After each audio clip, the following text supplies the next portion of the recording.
আসসালামু আলাইকুম। ভালোবাসি বাংলাদেশ থেকে মোহাম্মদ রহমান বলছি। আজ জুম্মার নামাজ পড়ে আসলাম। তারেক জিয়ার চায়না সফর, এর মধ্যে আমাদের যা যা করার আলহামদুলিল্লাহ তারেক জিয়া ভালোই করেছেন। 14টা চুক্তি করেছেন চায়নার সাথে।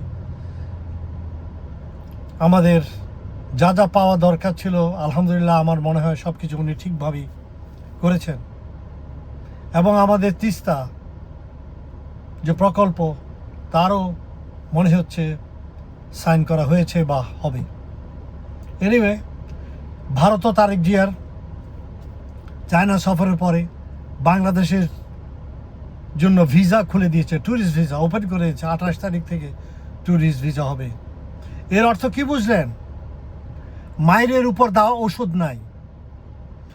বাংলাদেশে যে সমস্ত চাটুকার ভীতু কাপুরুষ খালি ভারত ভারত, আমাদের আপনারা বড় ভাই, আপনার ছোট ভাই, তারেক জিয়া যে চায়নার মাইকটা দিল, আর নাচতে নাচতে ইন্ডিয়া আর দেরি করলো না, রাইট অ্যাওয়ে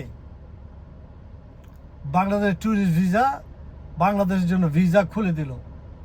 এইটাকে বলে মায়ের উপর ওষুধ নাই। ইন্ডিয়াকে ভয় করে কোনো লাভ নাই, তাদের সাথে আমাদের পাঙ্গা লড়তে হবে। শালা আসো, লাগবা আসো, লাগো। আমাদের সাথে এখন চায়না আছে, টার্কি আছে, পাকিস্তান আছে, ইরান আছে, সৌদি আরব আছে। আমরা মুসলমান, আমাদের দেশে 95% মানুষ মুসলমান।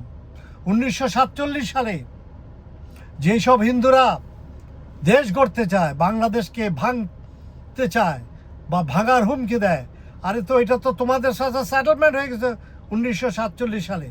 ভারত হচ্ছে ধর্মনিরপেক্ষ রাষ্ট্র, সেখানে মুসলমানরা ছিল। এখন সেইখানকার মুসলমান 30 কোটি মুসলমান যদি বলে আমাদেরকে আমাদের অংশ দিয়ে দাও, তারা তাদের অধিকার আছে।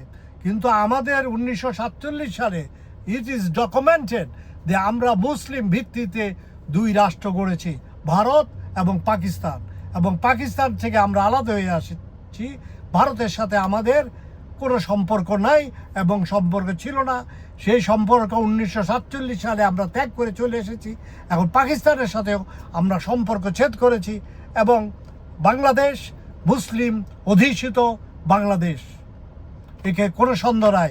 ইভেন প্রেসিডেন্ট ক্লিন্টন 1990 সালে উনি বলেছেন Bangladesh is a moderate Muslim country.